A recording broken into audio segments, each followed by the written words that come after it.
नमस्कार विद्यार्थी मित्रांनो, तुमचं स्वागत आहे जय हिंद पाठशाला या यूट्यूब चॅनलमध्ये.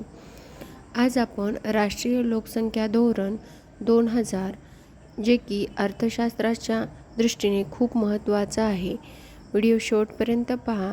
यामधून एक प्रश्न तुमचा अर्थशास्त्राचा कव्हर होईल. आणि हो, व्हिडिओ आवडला तर लाईक करा, चॅनलला सबस्क्राईब करा आणि जास्तीत जास्त गरजू मेहनती जिद्दी विद्यार्थ्यांपर्यंत हा व्हिडिओ पोहोचवा. महत्वाचं म्हणजे राष्ट्रीय लोकसंख्या धोरण 2000 हे खूप महत्वाचं आहे, कारण प्रत्येक परीक्षेमध्ये यावर एक तरी प्रश्न विचारला जातो. ती राज्यसेवा असो का, कंबाईनची ग्रुप बी असो का, ग्रुप सी असो का, ह्या दोन्हीच्या मेन्स असो किंवा तिन्हीच्याही मेन्स असो, या सर्व परीक्षेमध्ये लोकसंख्या धोरण 2000 च विचारलं जातं.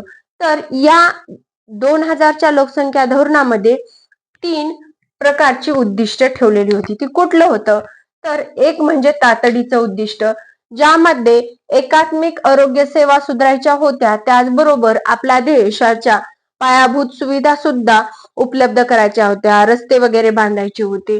त्याचबरोबर मध्यावधीचं एक लक्ष त्यांनी ठेवलं होतं, ज्यामध्ये हम दो हमारे दो हे एक नारा ज्याचा फेमस आहे, तो नारा 2010 पर्यंत जनन दर हा 2.1 इतका करायचा होता.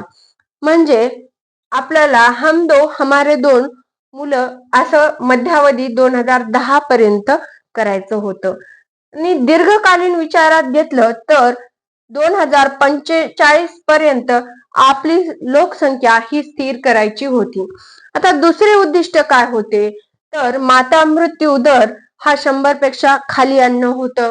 त्याचबरोबर शिशु मृत्यू दर हा 1000 बालकामागे 30 बालकांपर्यंत कमी करायचा होता किंवा खाली आणायचा होता, 30 पर्यंत शिशु मृत्यू दर. त्यानंतर साथीच्या रोगावर नियंत्रण आणायचं होतं, एड्सचा प्रसार रोखायचा होता.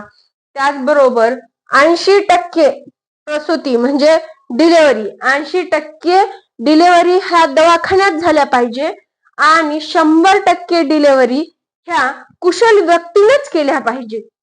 हे एक उद्दिष्ट 2000च्या लोकसंख्या. सगळ्यात महत्वाचं म्हणजे जन्म मृत्यूची नोंद ही 100% झालीच पाहिजे होतं. हे राष्ट्रीय लोकसंख्या धोरणाचं 2000चं ध्येय होतं.